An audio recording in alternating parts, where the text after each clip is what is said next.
Welcome into today's podcast right here at the Cog Hill 40. Peaches wouldn't let Nugget into the canned ham for this episode, so here's Jason and Brooke. Johnny Carson didn't have nothing on these folks. What is going on, Cog Squad? This is another episode of the Cogcast podcast coming at you from the canned ham over here at the Cog Hill 40. And I forgot my glasses, and they're in the big camper, so I can't see. I see we're recording. I can see. We don't need to see anything but that time. Yes, got the time going. I think got this the may recording. be your first podcast without at least an old pair of glasses. Maybe. I don't know. We may have done one at the old Cog, little Cog, maybe without glasses. But you do know where they are. Yeah, they were beside the bed. Well, I forgot my water, Somebody bought me one of these little fancy fuzzy cases. Are you putting them in there? Yeah, they're in there. Wow. I try to put them in there. You've been wearing sunglasses today. I have. The sun was out today. Can you believe it? Mine are sitting right here if you'd like to wear them. No, mine are actually over there, I believe. But the sun. I see some safety glasses. I could put the safety glasses on. Yeah. But we had beautiful sunshine today. You know, it was colder temperature-wise today than it was yesterday and the day before, but it didn't feel like it. No, I was able to cope today. Yesterday, I called it quits. Yeah. Yesterday, I said, Jason, I've got to go in. My toes are frozen. That's right. And that's just not like me to quit, but I couldn't. I mean, I couldn't feel my toes. Yeah. And I had good socks on. It was a gloomy, rainy, ugly day. Yeah, I got sawdust in my eye. Oh, no. Oh, we've had back-to-back days like that. It's been kind of put a halt on the house build a little bit. The pond build really come to a halt. It did. He can't get down there with the ground like this, with those dump trucks running. That could be a catastrophe. Well, he would definitely get stuck because I thought I would be smart and go out the other entrance. Yeah. Which is where Greg's been going in and out using the dump trucks because he didn't want to tear the driveway up. Right. So you can drive across the pasture, and we have a gate all the way at the other end of the property. Mm-hmm. So you're not on Do Not Disturb. Okay. So Greg has been using that gate trying to preserve the driveway. Well, it was so muddy that I said, I'm going to try it, and I just about got stuck. Just about got stuck. So I was no better off with an alternative way out than I was just going through the mud that I knew was already there. Plus going down that hill on the side over here, and it wouldn't have been good at all. The builders told us yesterday as they were leaving, they said, we kind of messed your driveway up a little bit. And it's not that they've messed the driveway up. It's just that it's been raining and it has been mush. It's been and no sunshine when it's not raining. That's right. So when any kind of traffic goes over and over and over the same place and it's already muddy, it's going to get deeper and it's going to form a mud hole. So we're still waiting on our gate, I would say fancy gate, to be installed. Right. The posts are set, but the actuators aren't here yet. Yeah, the other part that they need to install, it's not here. And that's fine because, it would just prevent us from having to get out of the car and open and close the gate, which is okay. And I really don't want to close the big gate until the construction's done anyway. Yeah, yep. Reason being, they'll have to have some way to open the gate. And we won't have but 3 remote controls. If we give one away and they're coming in 2 separate trucks, then somebody's going to have to get out and use the keypad anyway. So Jason and I worked yesterday to get the chain link gate in the center, so we're not going around gravel. We'll actually be going center of the driveway. And right where the posts are that they set for the fancy gate. So we put a chain link gate there. And I've got some gravel here on the property that was here when we bought the place that the previous owner had obviously purchased, and it's in a pile.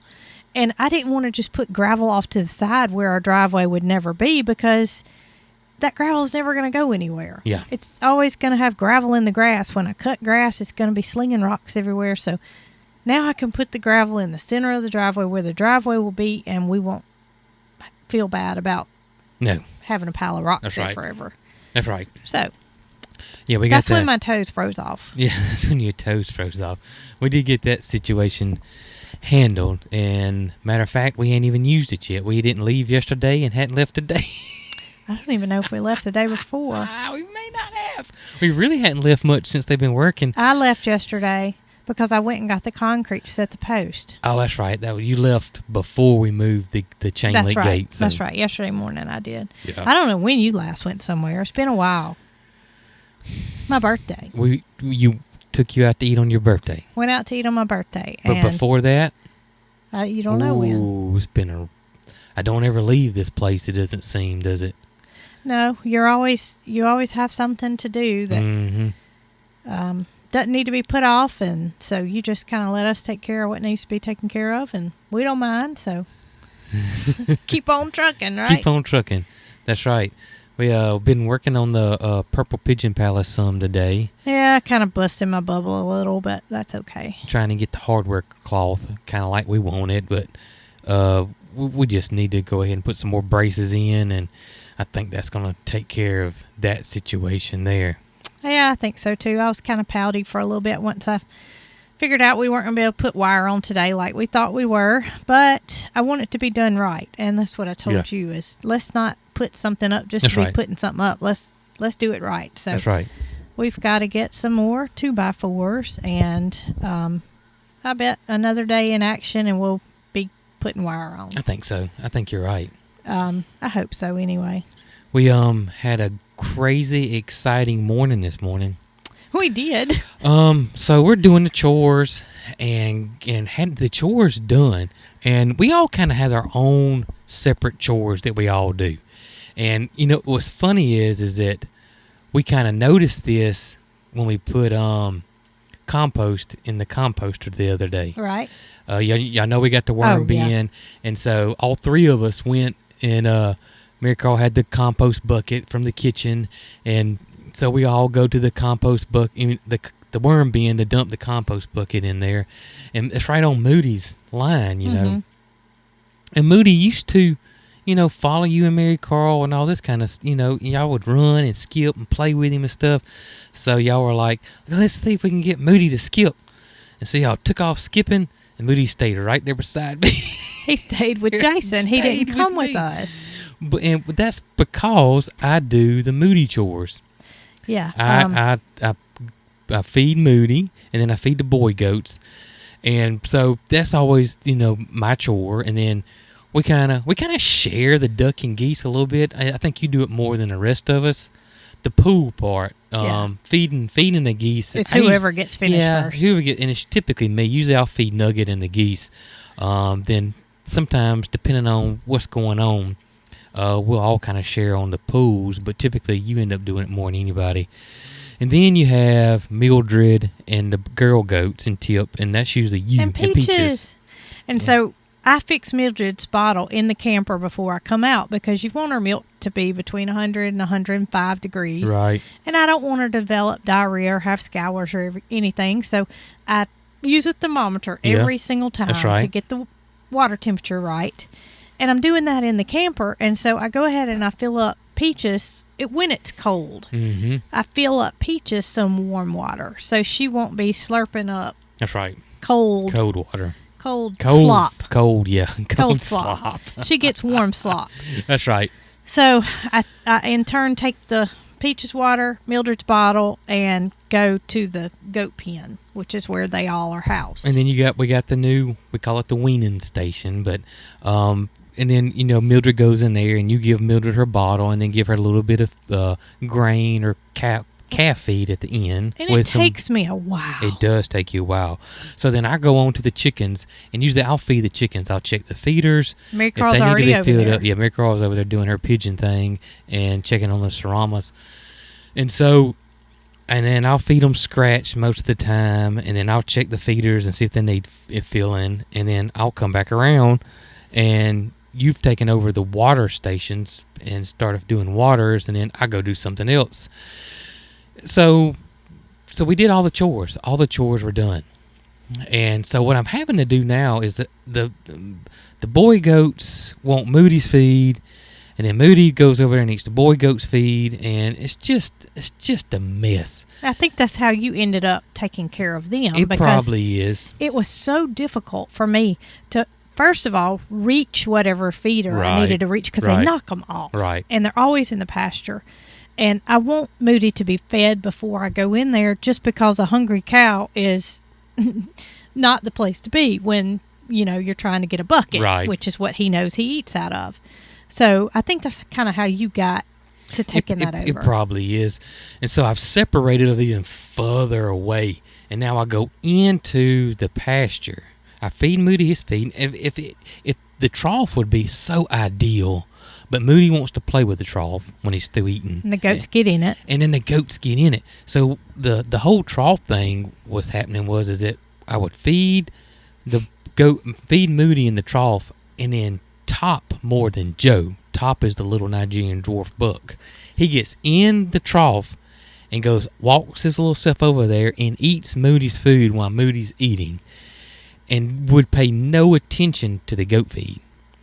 So, and I talked about this in the last video, how it's not going to hurt the boy goats per se, that the cattle feed's bad for them. It just doesn't have that, what's it called, ammonia, sulfate. And what that does is it helps prevent, and I call them kidney stones. It's called urinary calcify. Is that what it is? Yeah. Calcifications of the urinary tract. Right, and so they get a little kidney stone, a little stone. And for boy goats, and their urethra is shaped like a S. It's S, yeah. So it can be deadly for them because it gets hung up in the curves. Versus the female, you typically don't have that issue because theirs is straight. Their tract is straight. So that's the whole reason why I don't want them sharing feed. And then you kind of read that goat feed's not great for cattle because of the selenium. Right. Is that what it was? Mm-hmm. So long story short, I keep them separated. And so I go in there and I feed the boy goats. Moody's already eaten. I've already got him going. And then I go out. So I've done that. And then I'm over there, and actually I'm cleaning my grill. I had cooked some pork chops the night before, and so I'm cleaning the grill up. And then I'll look up, and there's Moody out of the pasture eating winter ryegrass that we had planted across the front there.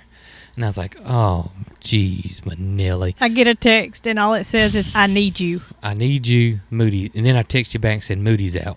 So I stuck my head out the door before I heard Moody was out. Okay. I stuck my head out the door, and I looked, and I was like, oh, my gracious. There was Moody. The good thing was that the boy goats were eating around bale of hay. They had no idea that the gate had came open. And I know what I did is that my mind was going somewhere else, and I shut the gate. And you know those cattle gates have the little hook that the chain falls into? And I thought I had that squared away and hung, but we got a beaner clip, and I didn't clip the beaner clip. So the wind came, or either Moody pushed on it, one of the two, and the gate came open, and that's how Moody got out. So I was like, oh, man. So I'm trying to find a bucket because Arlo was out. Arlo was out. He was barking at Moody. Then Moody was perfectly fine with the grass, but all of a sudden he got where he didn't want that grass anymore and started going towards the rest of the animals.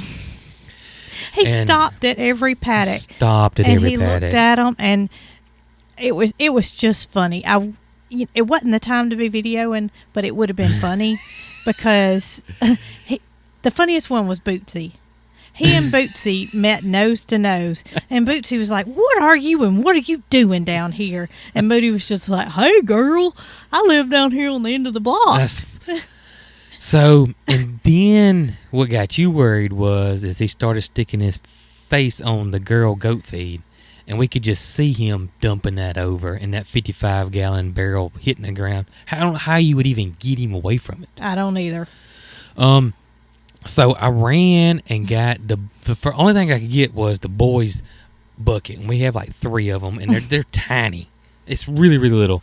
So I threw some feed in it, and he still took us forever and he kept going towards the house, the house site where we're building, and it just know what it was? Seemed like he was. He wanted to see where his bedroom was. He probably did. I have seen videos of these Mm-hmm. You've seen it. I've seen them. You see these houses that are, more of the times than none, they're being built. Yeah. And for whatever reason, nobody's occupied. It might be a weekend or so before somebody goes back to work on it. Be just like us. Yeah. Not living here. Yeah. Our house being built and Brant not coming back till Monday. Yes. Okay. So say we've got, metal on. Yes. But our doors aren't on. Yeah. Okay. But we got sheetrock hung because it's in the dry. Can you imagine? He gets in the house. And then you come back Monday morning to do work, and that cow has pooped. And oh my gracious! And when a cow rubs its face on something, it's gonna make a stripe, and it looks kind of like feces, I guess you'd say, because their face is always dirty. And I've seen those stripes all over the drywall. I can see his horn going through the drywall. Yeah, luckily that didn't happen. We're not near that far yet. I would probably cry if that happened. I would cry. There's no doubt I would cry. First of all, I would cry if I saw that Moody was out. Second of all, you got to your house site and you realized your cow had been in there over the weekend. Oh, gosh. Terrible. So Moody was giddy, to say the least. So he finally saw the feed. And, y'all, he's only right at 2 years old, so he's still very, very much I want to say a puppy. Yes, he's like a puppy. But he weighs between 1,200 to 1,600 pounds. So that can be an issue because he doesn't know that he's, 40 times bigger than we are. His 4 feet were coming off the ground and he was frolicking around. He was. And I had the bucket of feed. I can see you were very worried. I just don't want to get hurt. That's the only thing. I'm a million times more comfortable around him now versus I was when we first got him. A million times more comfortable. But when he gets to running at you, it is and he always stops. We haven't been hurt. And not to say that it can't. We need to be cautious around him. And we are. And I was cautious this morning. And I kept trying to, and he's still huge. I mean, he's absolutely, and he's going to do what he's going to do. There's nothing I can do. So I'm trying to push on his head because that's what was so funny. He does his head like, just slings it like that because he's just happy. He does it when I feed him in the mornings. So, I was I didn't get like scared. He hurt me. I mean, that hurt me, but his head hit me and kind of frogged my arm one time, and it was like, ouch! I could see the look on your face, and you were scared. I was concerned, but I wasn't like beyond frightened. Fearful. You weren't fearful. You were. I was concerned because I just don't want him to hurt me, and but we got him in. He went in, goofball, and he was perfectly fine. Yep, and we made sure we latched the gate behind him. So when I went back in the camper, Marycarl said, "Mama, what's going on?" And I said, "Well, Moody was out." She said, "Do what?" And I said, "Yeah, Moody was out." And she said, "Daddy didn't clip that beaner clip, I bet." The thing, Moody was out, but it's still, after all that, the boy goats never got out. No, they hardly quit eating the round bale hay. Well, what killed me is by the time I got outside, he was down by the girl goats, which is 3 paddocks later. Right. And you're still standing at the gate with a bucket of food hollering, "Moody!" And I was like, "Jason, just shut the gate. The cow's not going to come back." If he ever would have turned his head around and looked at me and saw the bucket, he would have came. But he got so interested in the girl goats. He was locked eyes with them. He was like, "Where have you been? You are a beautiful goat." So that's why, and plus the boy goats were eating hay, and I was like, well, this is the ideal situation. If he turns and sees me have this bucket, he's going to come on, and then I don't have to worry about the boy goats getting out, and we'll be, didn't work out that way, and it wasn't disastrous either. Oh, it didn't take 3 minutes to get him back up. However, it felt like 30. It did. Because it did feel like 30 minutes. I just, when I first saw him out, I thought, oh, how are we going to lead him back? Is my thought. We don't have his halter on him. Don't have his halter on him. Yeah. And don't have any way to grab him. So you have no way to grab him. Only thing you can do is lure him with food. Head and push on his horns. But it's still, you couldn't turn him if he wanted to turn. Yeah, there's nothing you can do. Well, it'll be like trying to stop a car from turning. When he got back in his pasture, he just went back to the hay and started eating like nothing ever happened. He did. And it was just like, okay, fun's over. Fun's over. But Arlo was barking at him. Arlo was like, what is this out in the road? Yeah. You better not hurt my daddy. In our driveway. You better not hurt my daddy. You better not, because I'm going to get you. I'm going to get you. Speaking of Arlo. Oh, man. If y'all have not seen my post of Arlo on Instagram and Facebook, you got to go look. Go to our Facebook page or Instagram page and look at the picture of Arlo. Arlo went to the barber shop. He sure did. And if y'all remember, on podcast a few times ago, we talked about our trying to get Arlo's hair cut, and I didn't have the current copy of his vaccinations with us. I don't even know how to put my hands on it right now. Just depend on the vet to keep those records. And we didn't get his hair groomed. That's right. And he was already past due. So we had him scheduled for like 2 weeks anticipating this cut. And then we get there and they wouldn't cut him.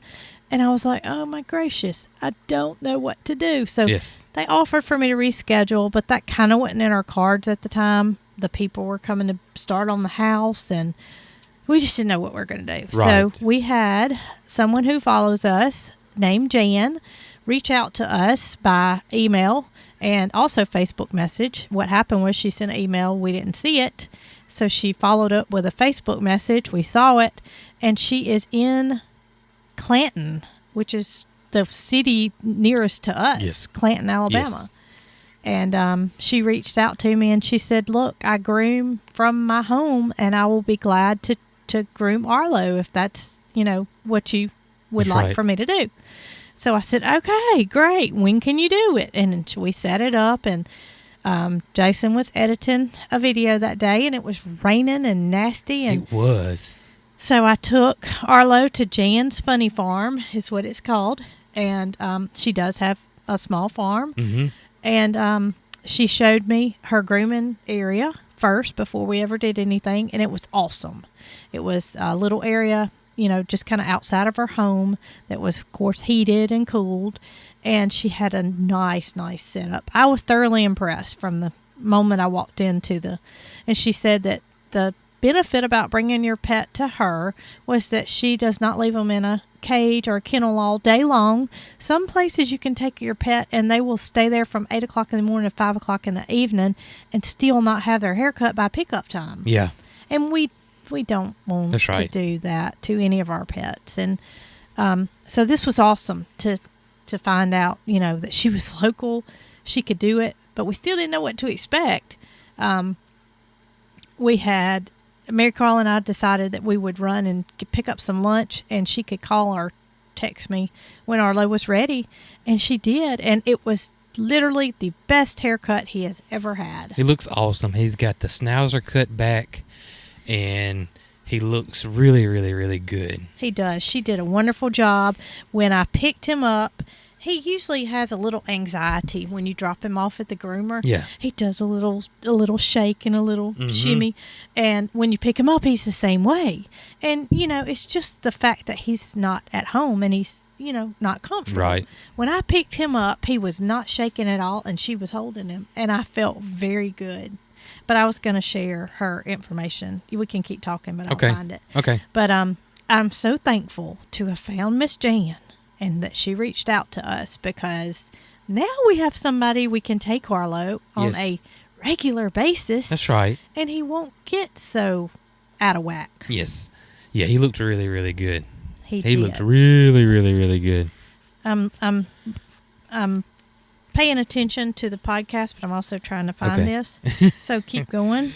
Another thing that you talked about in the last podcast was a cherry tree. Mm-hmm. And how you had this fond memory of a cherry tree growing up, and your neighbor had it, and it was just beautiful, had beautiful blooms, had delicious cherries on it. So I said, you know what? Our fruit orchard needs a cherry tree, but I never hear cherry trees brought up. I mean, you're the first person I've ever heard of mention a cherry tree in our area. You just don't hear of it. So I sent Jason from Pedals from a Past a message, sent him a text, and asked him about cherry trees. And I said that Brooke has a fond memory, childhood memory, of the neighbor having this gorgeous cherry tree that produced delicious cherries. And he said that currently, because our winters are shorter now than they were back then. They just are. It's crazy, but our winters are extremely short now. And so I'm thinking. Anyways, he said we don't have cold enough winters, and that there was one cherry tree that we can grow, and I forgot the name of it, but he said it may produce once every 4 years. And so he was like, they just don't produce. We just don't get enough chill hours here. So I'm guessing that more than likely that when you were a kid, our winters were longer. Well, I bet you're right, because we've talked before about every time I went outside, I was wearing a Browning jacket, which is a goose down jacket. Yeah. And it wasn't warm enough. And then it seemed like once we got to be grown-ups, we put those jackets down and didn't need them anymore. Well, I think we mentioned it before. The county fair in our area was always the first week of October, and it was always cold at the county fair. We had to bundle up, but now you wear shorts and flip-flops the first week of October. That's right. And also football games. High school football games, they were always freezing cold, it seemed like, at the football games. You're exactly right. College football games always seem so cold, but now they hardly ever get a cold game in our area. I know that if you're off in, Washington or up north, that's a different story. But here, we hardly have a cold football game anymore. Hardly ever have a cold football game. And I've been to, a couple of handfuls of Alabama football games throughout my life, and every time I've ever been, it's been cold. Yeah. I don't ever remember going to one and it being, except for when you and I went. I mean, that's the whole nother time frame. But when I was little, every time I went, I had on a toboggan, which is a hat. It's a hat. I didn't have a sled on my head. I had a toboggan on my head. That's right. And it seemed like it was always had that little ball on the top, and it said Bama on it. That's right. And they were always cold. Always cold. Stadium blankets. It was always just so freezing cold. Yeah, stadium blankets. I don't even think people take blankets to football games anymore. I don't. It's just not in our area. That's what I meant, to an Alabama football game. It's just so crazy. And so that's what Jason said, that they're just not that many chill hours anymore. But he said that there is a cross. Then where they cross pollinated a plum and a cherry, and he called what it was. And I just thought of another way I could find her phone number because I couldn't find it. Okay, he told me what it was. Let me tell y'all what this thing is here. All right, here we go. He said, however, there's a sweet variety that can Stella's the cherry tree that we can grow, but it may produce once every 4 years. He said the best option is a cross where we've crossed a cherry with a plum, and it's called Pluery. Pluery. So Pluery. Now that would be a stone fruit. Uh-oh. We're not ready for those, and Jason. We're not ready for stone fruit yet. My fruit tree knowledge and experience is not quite there yet, so I told him I would wait until next fall to probably get some Plueries. Pluery. I'll never remember how to pronounce that or say it. And I'm sure I'm not even saying it right. This will be the last time you'll hear me try to even butcher around that. I am proud of myself, though. Why? Because I can spit out potager garden every time. Well, now. I thought I was doing good on the last time I tried to do it, so I just quit. Yep, I got it. I got it now. I say it correct every time. Okay, so upon a little searching, I have found Jan's phone number, who is the groomer here in Clanton. And if anybody is wanting a groomer, even if you're out of the area, give her a call, and you may could work out a time with her to bring your pet and have them groomed where they won't be in a cage. Her number is, it's a 205 area code, 615-6560. And that's again 205-615-6560. And she goes by Jan's Funny Farm. She had some peacocks, she had some guineas, some chickens, some goats, and things like that. So but she's not originally from this area. She's from Florida. Okay. And so she was really getting a kick out of this crazy weather. A bit so. Here I was saying, it's cold, isn't it? And she was like, I'm from the middle part of Florida. Think about me. It is cold. And talk about chill hours. My gracious, I told you there's 10 days. I saw the 10-day forecast. 5 out of the 10 days, we're going to have 20, not low 20s, but 25 tonight. 25 tonight, but then the rest of them are going to be in the upper 20s. And then they was going to have one day that was 41 for the low, and then the other ones were in the 30s for the low. But that's 10 days of 30-degree weather, which is very unusual for us. Well, I tell you, if the sun is shining, then I will be okay. Yes. But when today the temperature was lower than yesterday, like you said earlier. It didn't feel like it at all. But I was able to manage because of the sun being out. It did not feel like it at all. I feel like I have so cold. The same thing on in every single podcast, and I apologize to y'all. I know you aren't after what we're wearing, but it just so happens that my Long John's thermals are my staple. And your plaid jacket. And then this red shirt. I mean, that's like what I wear every day of my life. And oh, my gracious. That's okay. My clothes are all packed away. And literally, when I do unpack them, I'm doing away with everything that I can do away with. I have really enjoyed living as a minimalist. Yeah. Yep. Now, me too. The space I could do a little better with, but doing without so much stuff has been so... I just feel like everybody needs to move. I hated it. I hated the whole time packing and going through that stuff. But you think what would have happened to our child had we lived our life out at Cog Hill?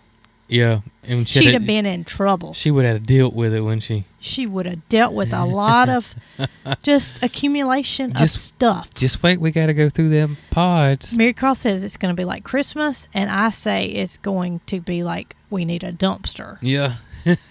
So, when we packed up stuff, she still had Barbie dolls. Yes, right. And I don't anticipate, I don't care if she plays with them every day, but I don't anticipate she's going to want to play with Barbies once we unpack. She hardly played with them when she did play. But she didn't know what to do with them. Yeah, I know. She just didn't know what to do with them. She's the kid. They get attached to things, so it was very hard for her to let go of some stuff. But she did let go of some stuff. She did. But there's a lot of stuff that, she couldn't let go of, and, we were cool with it. I found myself telling her, let's put it in a box and pack it away, and then we'll deal with it when we unpack it. That's right. And, it's just going to be for her to decide what to do with it. I got a feeling, since she hasn't seen that stuff, or, she realizes that she probably can part with it. That's what I'm thinking. Well, I keep thinking of those digibirds. Digibirds? Yeah. Yeah. She has a digibird collection. And then she has those Audubon birds that are the stuffed animals. Yeah, she's got those too. I have a feeling she'll want to hang on to those. The Audubon ones? Yeah, because they're not plastic. They're kind of a collectible, I guess you'd say. But regardless, we'll let her make the decision. It's just that I had accumulated so much stuff that I needed to clean out. I really did. And I don't want to move again, but I needed that clean out.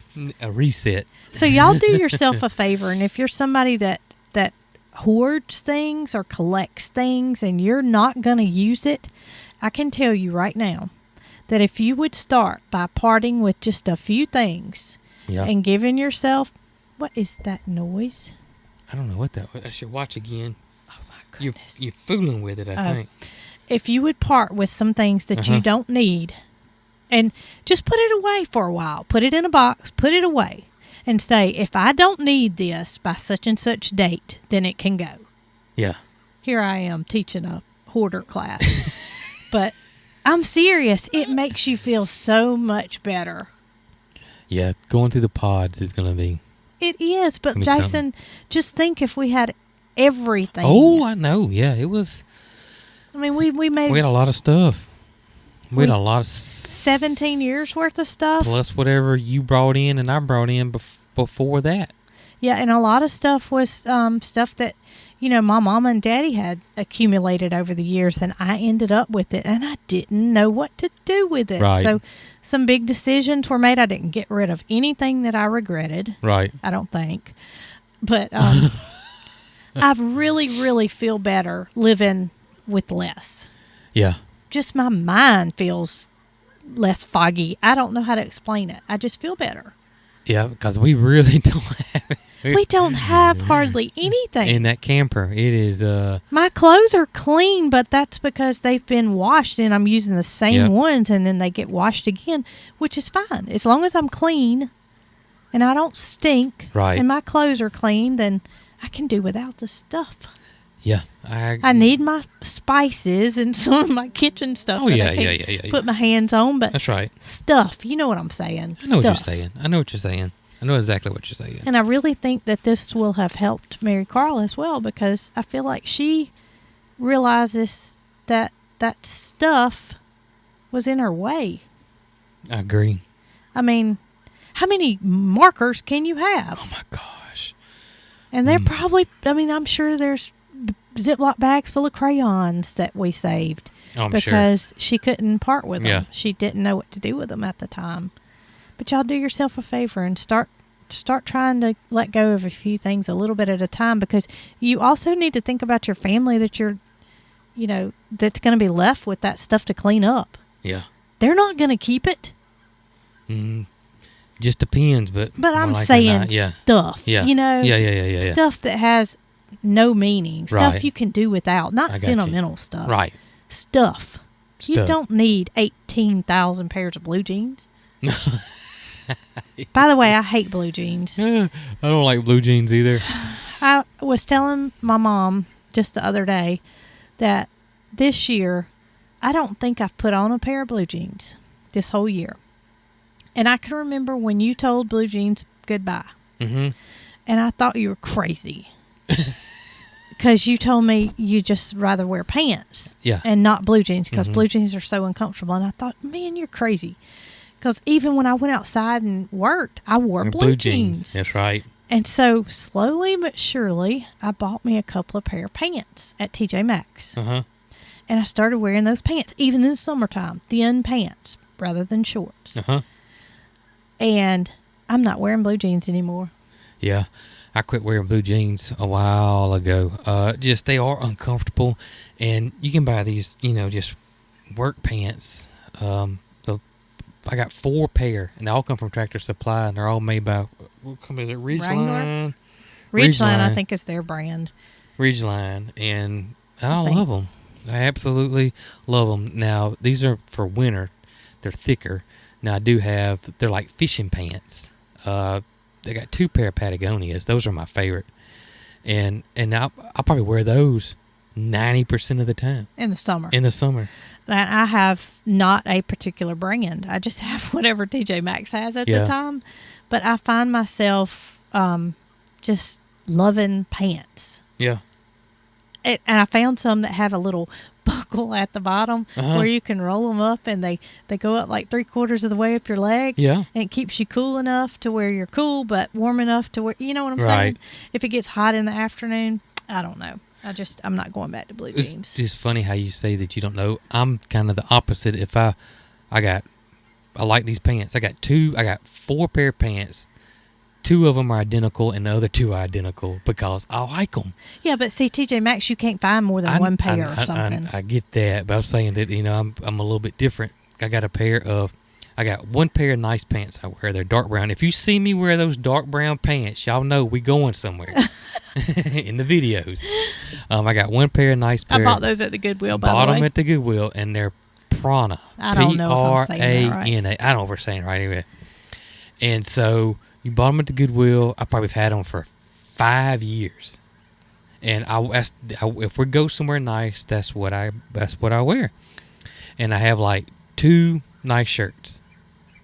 Now, especially since we cleaned out everything. That's all you need. I mean. And so I told you that I would like to have a gray pair because I got 2 nice shirts. One of the nice shirts don't kind of go with the brown pants.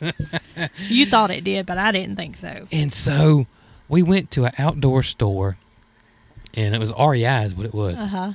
And lo and behold, Prana. And this is what I thought was amazing because I know those pants are at least 5 years old, if not older. Oh, they're older and because you've had them 5 years used old. From the Goodwill. Yeah. They had the same exact pants. They haven't changed it up or nothing. So that tells me that's a good pair of pants. And so I bought another pair. And I've done the same thing with the Patagonia. They're fishing pants. They're really breathable and they're lightweight. And I love those pants. And they don't make them anymore. And you bought those from the Goodwill for me. I did. And Patagonia doesn't make that style. They've changed theirs up. But I love that pair of pants. And I found another pair on eBay and bought them. And I even bought patches because I get holes in them. And I get you to put patches in them for me. Another thing was that I used to, when Jason worked his regular job. Oh, yeah. I ironed his clothes every night so he would have them the next morning for work because he was in an office kind of situation. So he wore khaki pants and a long sleeve button down shirt or short sleeve, whatever.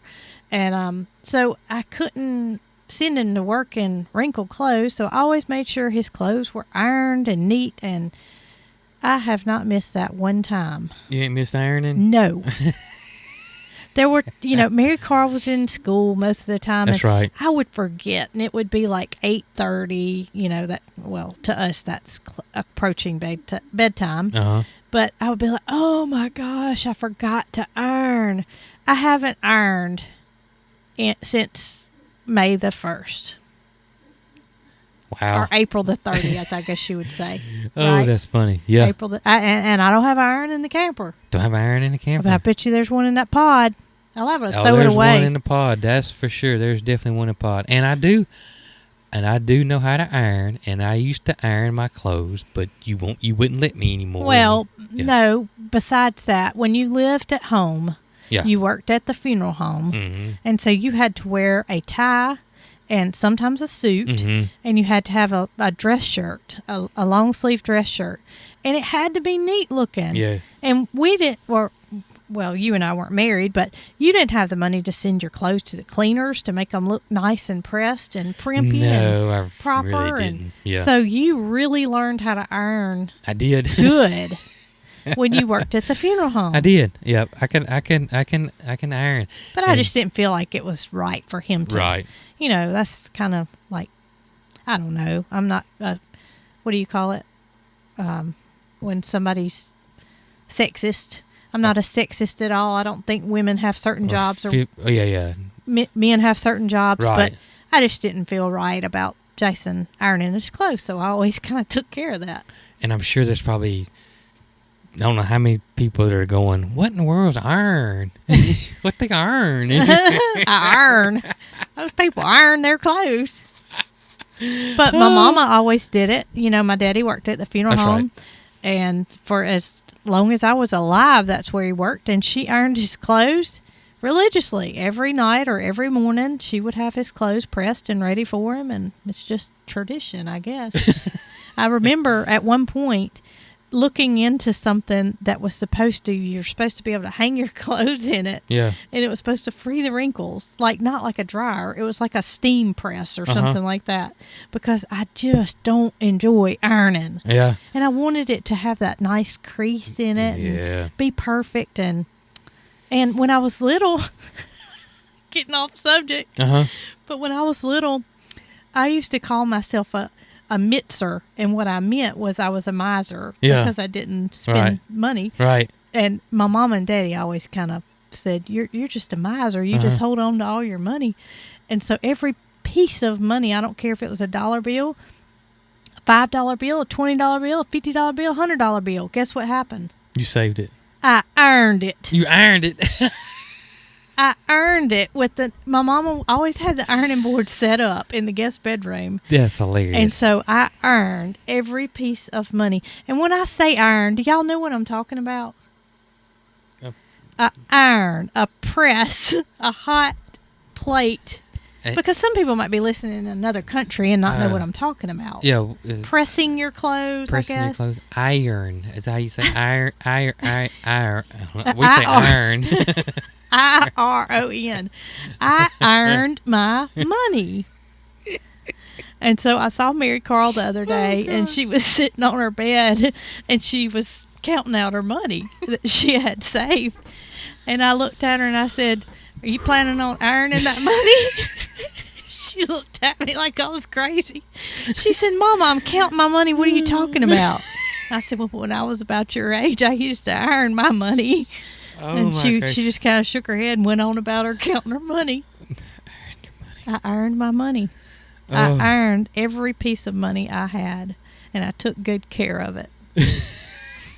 I don't know why. Nobody in my family ever earned their money. I guess I started something new. And my mama would get so tickled at me. Because I just started doing it. Started earning my money. It never burned or anything, did it? It stunk. You know how money has that nasty... When it got hot, boy, I'm here to tell you, it put off a scent. Was it stiff and crisp when you got through? It just got all those nasty wrinkles out of it. I picturing it being like a crisp, brand new. Well, you could spray some spray starch on it probably and get it that... But I didn't like wrinkles in my money. So I earned it. Oh, man. And I was kind of a tomboy, in case you can't tell. And I had, it was called a Jams wallet. Yeah. Do you remember it? It was a Velcro wallet. I remember the wallet, yep. And boys had them. But I had a OP, Ocean Pacific. I had a Jams one. It was floral, kind of Hawaiian looking. And so when I got finished earning my money, I put it in that wallet. And it was a trifold, and it folded over. And I didn't keep the wallet in my back pocket like a real boy.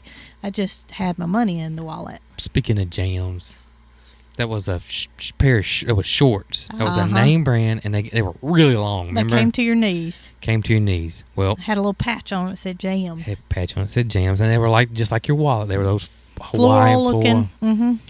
Well, at the time, we couldn't afford them, and I wanted some. My mama made me some. Oh. She sewed me some Jams shorts. How cool. And I probably had 3 or 4 pair. Oh, yours were probably better than anybody else's. They probably were better than anybody else. But I remember being so proud and happy of those shorts. Well, that's pretty cool because there's so many kids that would say, "I'm not wearing this because it didn't come from a department store." Nope, I was so proud of those shorts. I thought mine looked just as good as the Well, they probably looked better. But I remember that now. She sure did. She made me Jam shorts. Speaking of, and I don't think of my mama being a good seamstress, but maybe she sure used glue. No, maybe she used fabric glue.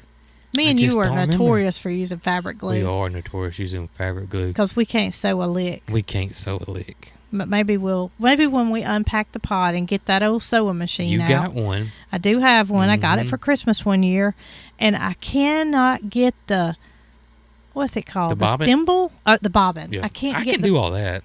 It's just what I had a hard time doing is, and I got where I made pillows. Remember, I got where I would make pillows, but keeping my seam straight in the correct seam, that's what I couldn't do. I saw a trick the other day on how to do that, and I can't remember what it was. I'll probably think of it soon, but it was some easy little trick to make your seam stay straight. Really? But I was going to say before I forgot, speaking of me having a wallet, being a girl, yeah, I guess I was about probably about 9, maybe 8 or 9. And at the time, sports were just, football was for boys, baseball was for boys, and that's it. Girls didn't play any of the boys' sports. Right. It was a boys' sport, and you didn't dare intervene. Right. No fine line, no nothing. It's just a boys' sport. Well, I wanted to play baseball. And you did. And I did. I went to tryouts at the city baseball field. Mm-hmm. And so you had to go to tryouts, and that determined what team you were going to be on, because they didn't want all the good players to be on one team. So I went to tryouts, and of course I was nervous as a cat. And I wasn't really good, but I wasn't really bad either. Mm-hmm. But I wanted to play. It was something I wanted to do. And so I went to tryouts, and I ended up on a team called Cloverleaf. And, of course, I was the only girl. I was the only girl in the whole league. But I think we probably had about 12 players on the team, and I got to play. I got to play right field. Probably the worst position on the team, but I got to play right field. I have great memories of playing Little League Baseball. I remember the 10 and 11-year-olds. No, it was 9 and 10, 11 and 12. The 11 and 12-year-old, those 2 years are some of my fondest memories, was being on that baseball team. Now, the 13 and 14-year-old didn't have good memories. We had, had played for 2 teams. One coach was too hardcore involved. They wanted to win every game, wanted to win it, no matter what. And I was a tiny person, kid, very, very tiny. But I was the best fielder on the team, outfielder, and I played center field. And how they got away with it is beyond me. But I would play center field, but when it was time to bat, this 6'3" kid would come. They would call, now batting, Jason Smith. I wouldn't go bat. And they never got caught doing it. That's crazy. Never. Isn't that not crazy? Either A, the other teams were just oblivious, which I don't think that's what it was. I think just our set of coaches were influential people in the city, and I think they didn't want to stir the pot. That's something I can think of. That's crazy. That's the only thing I can think of. But getting back, the 10, 11-year-olds, just fondest memories. I loved playing baseball. But I remember those uniforms. It was like a plastic jersey. You remember them? And they had the little holes in them. Yeah, and being a girl, that wasn't a good thing. It wasn't a good thing, I can imagine. No, I had to wear a T-shirt up under mine because it was just little holes all in it, and it stuck to you. It stuck to you. And the trucker cap, I had a trucker cap that had a C on it. Huge trucker cap, and it was just iron on, Yep. Ours had a P because we was People's Bank. Mine was Cloverleaf, and it was a C. People's Bank. But I was funny. It took a lot of guts for me to want to play in an all-boys baseball league, but I can't ever remember being nervous. Yeah. I can't ever remember feeling like I was an outsider. Well, you must have been on a good team. I don't know, because I didn't. Yeah. Now, that was the only year I played, because the next year they started a softball league. Oh, okay. And so I was able, but you know what? What's that? The softball league was only for older girls, like 17 and 18. Mm-hmm. So here I was, 12 years old, playing on a team with 18-year-olds. Wow. And it was like Terry, Right. Fisher. Right. And you know how much older they are than me. And so my mom would have to take me and drop me off. And they drove. And now sometimes some of them would take me back, to wherever I came from. But they didn't have girls' sports then like they do now. They didn't. On my 11th, when I was 11 year, 10, 11-year-old, I was 11-year-old. I was 11-year-old. That we had a girl on our team. Oh, really? Yep. It was a brother and sister. Bobby was the brother, and Patricia was the sister. Last game of the season, she hit one over the fence. Really? Yes. Oh, wow. Ain't that something? So I would have been, you're 10 and 11? I was a 10, 11-year-old. So that would have been when I was in the 9 and 10. Yes. Because you could have been you're older than me. 11 and 12. I was 12-year-old. I get that Okay. confused. It was 11 and 12-year-old, and it was my last year, so I was 12 years old. But your And league, she would have been 11. your league was different than mine. Yeah, I was in the Meadowview yeah. League, and you were in the Edgewood League. Mm-hmm. And it was just a matter of where you lived in the city. And where I lived was on the Meadowview side, and where he lived was on the Edgewood side. And then they had like a little playoff.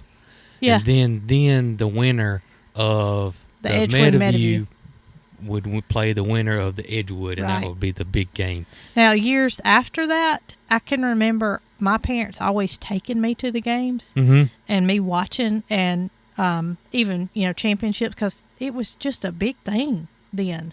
It was. The whole thing seemed big. I mean, I remember we would win a game, and Ziegler's was a team, because Ziegler's was in our hometown, Selma, and still is there. And that was a meat packing company, the hot dogs and bologna and whatever. And so they had a little league baseball team, and it's black and white. We had a chant. Especially if you won, it was pork chop, greasy, greasy. We beat Ziegler's, easy, easy. And I remember us beating Ziegler's, and back then it was different. And the whole team got in the back of the pickup truck and went to the Dairy Queen, and we chanted that all the way to the Dairy Queen, which the Dairy Queen wasn't that far from the baseball field at all. But yeah, I remember that. Well, from that point on, when I started playing softball, I cannot think of a year that I wasn't on a championship team. We won a championship every year. Every year. And I was on a different team every year. So we would go to Pizza Hut, at the end of the year to celebrate, or wherever it may be. But it just seemed like we always won the trophy. We were always the best team, no matter who it may be. And so then I played at the school that I went to in 6th and 7th grade, and I wasn't old enough to be playing, but I played, and those girls were seniors. That was at Meadowview. Oh, okay. And so the coach from the other school that was in town wanted me to come play softball for him instead of being at the school I was at. Well, if I did that, I had to sit out a year. So my 8th grade year, I transferred schools, and I had to sit out a year. That's ridiculous. That's absolutely ridiculous in high school, that if you switch from one high school to the other, that you had to sit out a year. I mean, that's absurd. This would have been in 1991. That's absurd. I mean, that's absolutely absurd. What difference does it make? I missed a whole year of playing experience. I mean, that's ridiculous. I got to practice. It's a stupid rule. I don't know if that still applies today. I just wonder who would have ever caught me if I had played. But the coach was, legit, and he wasn't going to do anything wrong. I mean, I know probably why is because during that time in Selma, Meadowview and Morgan were one of the two biggest AISA schools there were, and I guess they did that so they wouldn't pull kids from one another. But it's high school. What difference does it make? You know what I mean? And I was a girl in the 8th grade, and I had to sit out a year. You got 4 years. Yeah. So I had 4 3. years. That's nothing. 9th grade, 10th grade, 11th grade, and 12th grade is all I got to play. Stupid rule. Stupid rule. It was. And then there were other, girls that did that same thing. Kayla. Yeah. She had to sit out a year. It's just crazy. I mean, it makes zero sense. I don't know. For it to be that competitive that you make a child sit out from playing a sport. Well, it was a big decision to me to determine if I wanted to leave the school to go to a better, sporting school, because I'd have to sit out a year. It just wasn't fair. It's just crazy. That's nuts. Well, I want everybody who's a hoarder. Oh, gosh. To go pack you a box and write on it the date. And then next week, you see if you need anything out of that box. My activity's closed. Good. And if you don't, start a new box. It really made me feel good, and I like to share with people things that help me. Yeah. Yeah, I do. And also go earn you some money. Go earn you some money. That's right.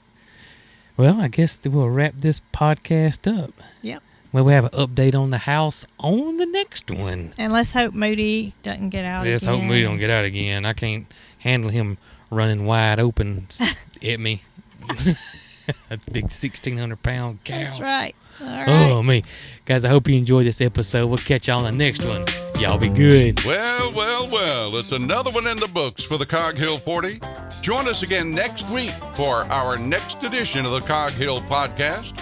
You can follow us on Facebook, Twitter, Instagram, and TikTok.